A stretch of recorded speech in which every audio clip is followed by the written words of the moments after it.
دوستو امام حسین کا کربلا میں وہ آخری سجدہ جسے دیکھ کر پوری دنیا کانپ اٹھی تھی۔ ہزاروں کی بھیڑ میں امام حسین کا وہ آخری سجدہ جسے دیکھ کر آپ کی آنکھوں میں بھی آنسو آ جائیں گے۔ آج کا یہ ویڈیو آپ کے لیے بہت خاص ہے، اس کو اینڈ تک ضرور دیکھیے گا۔ جب یزید نے حضرت امام حسین سے بیعت کرنے کے لیے کہا تو حضرت امام حسین رضی اللہ تعالیٰ عنہ نے انکار کر دیا۔ یزید نے یہ حکم بھجوایا کہ نواسۂ رسول اگر میری بیعت نہ کریں تو اسے قتل کر دیا جائے۔ فوجی یزید جو چاروں طرف سے اللہ کے رسول کے خاندان کو گھیری ہوئی تھی، انہوں نے یہ طے کیا کہ 9 محرم کے دن نواسۂ رسول اور ان کے ساتھیوں کو قتل کر دیں گے۔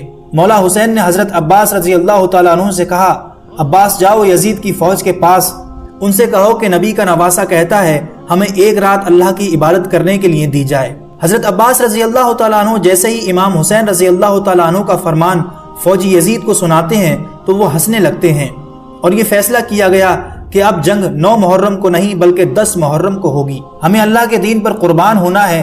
بس رات ڈھلنے لگی اور 10 محرم کا سورج طلوع ہونے لگا تو امام حسین رضی اللہ تعالیٰ عنہ نے امام علی اکبر سے کہا، جاؤ بیٹے اذان دو۔ اذان ہونے کے فوراً بعد رسول اللہ صلی اللہ علیہ وسلم کے جانثاروں نے فجر کی نماز پڑھی۔ اتنے میں فوجی یزید کا نماز کے دوران حملہ شروع ہو جاتا ہے اور ہر ایک شہید شہادت کا جام پیتا گیا۔ کبھی حر شہید ہوتے ہیں، کبھی قاسم شہید ہوتے ہیں، کبھی علی اکبر شہید ہوتے ہیں، کبھی عباس علمدار شہید ہوتے ہیں، تو کبھی عون و محمد شہید ہوتے ہیں، تو کبھی ننھے اصغر شہید ہوتے ہیں۔ ایک ایک کر کے خاندان رسول کے سبھی افراد شہید ہوتے گئے، اور پھر جب کوئی نہ رہا تو امام حسین رضی اللہ تعالیٰ عنہ خیمے میں آ کر کہتے ہیں، اے میری بہنوں، اے میری بیٹیوں، اپنے حسین کا آخری سلام قبول کرو۔ پھر حضرت امام حسین رضی اللہ تعالیٰ عنہ دوسرے خیمے میں چلے جاتے ہیں جہاں پر آپ کے شہزادے زین العابدین رضی اللہ تعالیٰ عنہ بیمار بستر پر لیٹے ہوئے ہیں۔ امام حسین رضی اللہ تعالیٰ عنہ فرماتے ہیں، زین العابدین اٹھو، اپنے بابا کا آخری سلام قبول کرو۔ امام زین العابدین اٹھتے ہیں اور دیکھتے ہیں کہ امام حسین رضی اللہ تعالیٰ عنہ خون سے رنگے ہوئے ہیں۔ پھر آپ امام زین العابدین رضی اللہ تعالیٰ عنہ سے کہتے ہیں کہ ان ظالم یزیدیوں نے سارے خاندان اہل بیت کو شہید کر دیا ہے۔ اپنے نانا کے دین کو بچانے کے لیے میرے لختے جگروں نے شہادت کا جام پی لیا ہے۔ بس اتنا سنتے ہی امام زین العابدین رضی اللہ تعالیٰ عنہ سہارے سے اٹھتے ہیں اور کہتے ہیں، بابا مجھے بھی اجازت دیں، میں میدان جنگ میں جاؤں گا۔ امام حسین رضی اللہ تعالیٰ عنہ فرماتے ہیں، اے زین العابدین، تم خاندان اہل بیت کے چشم و چراغ ہو، تمہیں یزید کے دربار میں خطبہ سنانا ہے۔ امام زین العابدین یہ سن کر زار و قطار رونے لگے۔ اس کے بعد امام حسین رضی اللہ تعالیٰ عنہ الوداع کہتے ہیں اور میدان کربلا میں جاتے ہیں۔ امام حسین جیسے ہی میدان کربلا میں اترتے ہیں تو سب سے پہلے آپ نے کہا، اے لوگو، میں تمہارے رسول کا نواسہ ہوں۔ میں وہ ہوں جس کو تمہارے رسول اپنے کاندھوں پر سوار کرتے تھے۔ میں وہ ہوں جس کو تمہارے رسول اپنے سینے پر سلاتے تھے۔ میں وہ ہوں جس کے لیے تمہارے رسول کہتے تھے کہ حسین مجھ سے ہے اور میں حسین سے ہوں۔ میں وہ ہوں جب نماز کے دوران اپنے نانا کی پشت مبارک کے اوپر سوار ہو جاتا تھا تو میرے نانا میرے احترام کے لیے سجدے کو لمبا کر دیتے تھے کہ ایسا نہ ہو کہ رسول اللہ صلی اللہ علیہ وسلم سجدے سے اٹھیں اور مجھے تکلیف ہو جائے۔ اے لوگو، تم نے آج حسین کو رلایا ہے، تم نے اپنے ہاتھوں سے دنیا کے بدلے دوزخ کو لکھا ہے۔ بتاؤ میرا کیا گناہ ہے؟ کیا میں نے کوئی نماز قضا کی ہے؟ کیا میں نے کوئی ظلم کیا ہے؟ تو پھر یزیدیوں نے کہا، ہم تمہیں اس لیے نہیں مار رہے کہ تمہارا کوئی قصور ہے، بلکہ تمہیں اس لیے مار رہے ہیں کہ تم علی کے بیٹے ہو۔ حسین رضی اللہ تعالیٰ عنہ فرماتے ہیں، اے لوگو، وہ علی کے جو اسلام کا محافظ تھا، آج اس علی کو یہ صلہ دے رہے ہو کہ اس کی اولاد کو آج اس بیابان میں شہید کر رہے ہو۔ بس اتنے میں شمر کہتا ہے، حسین کی بات نہ سنو، بس حملہ کر دو۔ تاریخ نے تحریر کر دیا ہے کہ اس سرزمین پر آج سے پہلے ایسی جنگ نہ کبھی ہوئی تھی اور نہ ہوئی۔ ایک طرف ہزاروں کی فوج تھی اور دوسری طرف تنہا 3 دن کے پیاسے حسین ابن علی یزیدیوں سے مقابلہ کر رہے تھے۔ ہزاروں یزیدی ایک ایک کر کے امام حسین کی تلوار سے جہنم رسید ہو رہے تھے۔ علی کا شیر، علی کی ذوالفقار اور رسول اللہ صلی اللہ علیہ وسلم کے گھوڑے پر سوار ہوتے ہیں۔ تاریخ نے تحریر کر دیا ہے کہ فوجی یزید بھاگتے ہوئے کوفے تک جا پہنچی۔ عمر بن سعد کہتا ہے کہ شمر ابھی تک خاموش کیوں ہو، حملہ کیوں نہیں کرتے؟ وہ کہتا ہے کہ اگر میں جاؤں گا تو مارا جاؤں گا۔ ارے حسین کے بچوں سے نہ لڑ سکے تو حسین سے کیا لڑو گے؟ اس کی رگوں میں علی کا خون دوڑتا ہے، اس کی رگوں میں نبی کا خون دوڑتا ہے۔ جاؤ خیموں کو آگ لگا دو۔ شمر خیموں کو آگ لگا دیتا ہے اور عمر بن سعد کہتا ہے، حرملا حسین پر تیر چلاؤ، اور ہزاروں کی فوج نے امام حسین رضی اللہ تعالیٰ عنہ کے اوپر تیر چلانا شروع کر دیا اور خیموں میں آگ لگا دی۔ امام حسین کبھی فوج کی طرف جاتے ہیں اور کبھی خیموں کی طرف جاتے ہیں۔ اتنے میں عمر بن سعد کہتا ہے جس کے پاس جو چیز ہے وہ پھینک کر کے مارے۔ کسی نے نیزہ مارا، کسی نے تلوار پھینک کر ماری، تو کوئی تیر مار رہا تھا، کوئی پتھر مار رہا تھا۔ جس کے پاس مارنے کے لیے کچھ نہ تھا وہ کربلا کی گرم مٹی اٹھا کر حسین کی طرف پھینک رہا ہے، اور اتنے میں آواز آتی ہے حسین تو کامیاب ہو گیا۔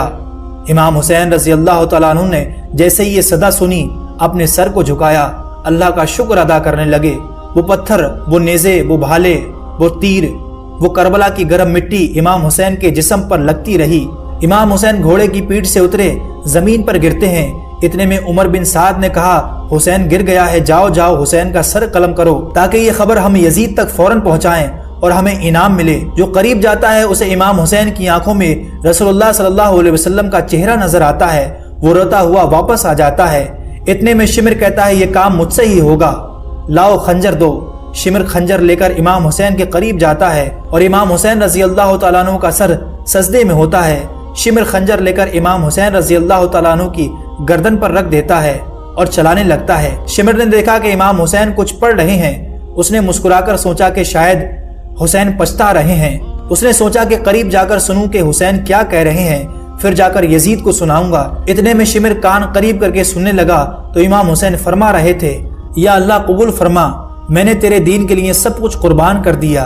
یا اللہ گواہ رہنا، تیرے نبی کے نواسے نے تیرے دین کے لیے سب کچھ فدا کر دیا ہے۔ امام حسین رضی اللہ تعالیٰ عنہ اس طرح شکر ادا کر رہے ہیں اور اپنے رب کی حمد و ثنا کر رہے ہیں۔ اتنے میں امام حسین رضی اللہ تعالیٰ عنہ نے آنکھیں کھولی اور شمر سے کہا بدبخت، کیا تجھے پتا نہیں میں کون ہوں؟ شمر نے کہا ہاں مجھے پتا ہے، تو رسول اللہ کا نواسا ہے، علی کا بیٹا ہے، فاطمہ کا لال ہے۔ امام حسین رضی اللہ تعالیٰ عنہ نے شمر سے کہا کہ تو پھر بھی میرا قتل کرے گا؟ شمر نے کہا تمہیں قتل کر کے مجھے سونا ملے گا، مجھے حکومت ملے گی۔ امام حسین رضی اللہ تعالیٰ عنہ نے فرمایا میں جنت کا سردار ہوں، کیا تمہیں اپنی جنت کی فکر نہیں؟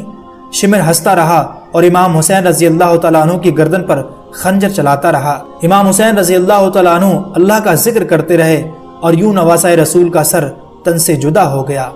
بس امام حسین رضی اللہ تعالیٰ عنہ کا سر قلم ہونا تھا، فوجی یزید میں خوشی کا ماحول برپا ہو گیا، سب جھومنے لگے، ناچنے لگے۔ عمر بن سعد نے کہا لوٹو، اہل بیت کے خیموں کو لوٹو۔ فوجی یزید ایک ایک چیز کو لوٹنا شروع کر دیتی ہے۔ اتنے میں عمر بن سعد کہتا ہے کہ یزید کا حکم ہے کہ سب کے جسم سے سر کو کاٹ کر میرے پاس لاؤ اور لاشوں پر گھوڑے دوڑاؤ تاکہ دنیا کو یہ معلوم ہو جائے کہ جو یزید کے سامنے آئے گا یزید اس کی بیٹیوں بہنوں کو بے پردہ کر دے گا اور اس کی لاشوں کو ایسا کر دے گا کہ کوئی اسے پہچان نہیں پائے گا۔ شمر نے کہا کہ لاشوں کو لاؤ۔ بس امام حسین رضی اللہ تعالیٰ عنہ کربلا کی زمین پر پڑے رہے۔ کسی نے یہ نہیں کہا کہ یہ ہمارے رسول کا نواسا ہے، یہ علی مرتضیٰ کا بیٹا ہے۔ تو شمر نے کہا کہ لاوارثوں کی طرح حسین کی لاش پڑی ہوئی ہے، وہ جو پامال کرنے کے لیے گھوڑے تیار کیے گئے تھے ان کو آپ کے اوپر دوڑایا گیا، نواسے رسول کی لاش کو پامال کیا جا رہا ہے۔ وہاں فوجی یزید جھوم رہی ہے اور یہاں رسول اللہ کی بیٹیاں رو رہی ہیں۔ اتنی دیر میں اندھیرا سا چھا گیا۔ 61 ہجری 10 محرم کا دن تھا کہ جس دن اندھیرا وقت سے پہلے چھا گیا۔ سلام ہو کربلا کے شہید نواسۂ رسول امام حسین پر۔ قتل حسین اصل میں مرگ یزید ہے، اسلام زندہ ہوتا ہے ہر کربلا کے بعد۔ امید کرتے ہیں دوستو آج کا یہ ویڈیو آپ کو پسند آیا ہوگا۔ آپ کی اس کے بارے میں کیا رائے ہمیں نیچے کمنٹ سیکشن میں ضرور بتائیے گا، اور آگے ایسی اچھی ویڈیو کے لیے چینل کو بھی ضرور سبسکرائب کر لیں۔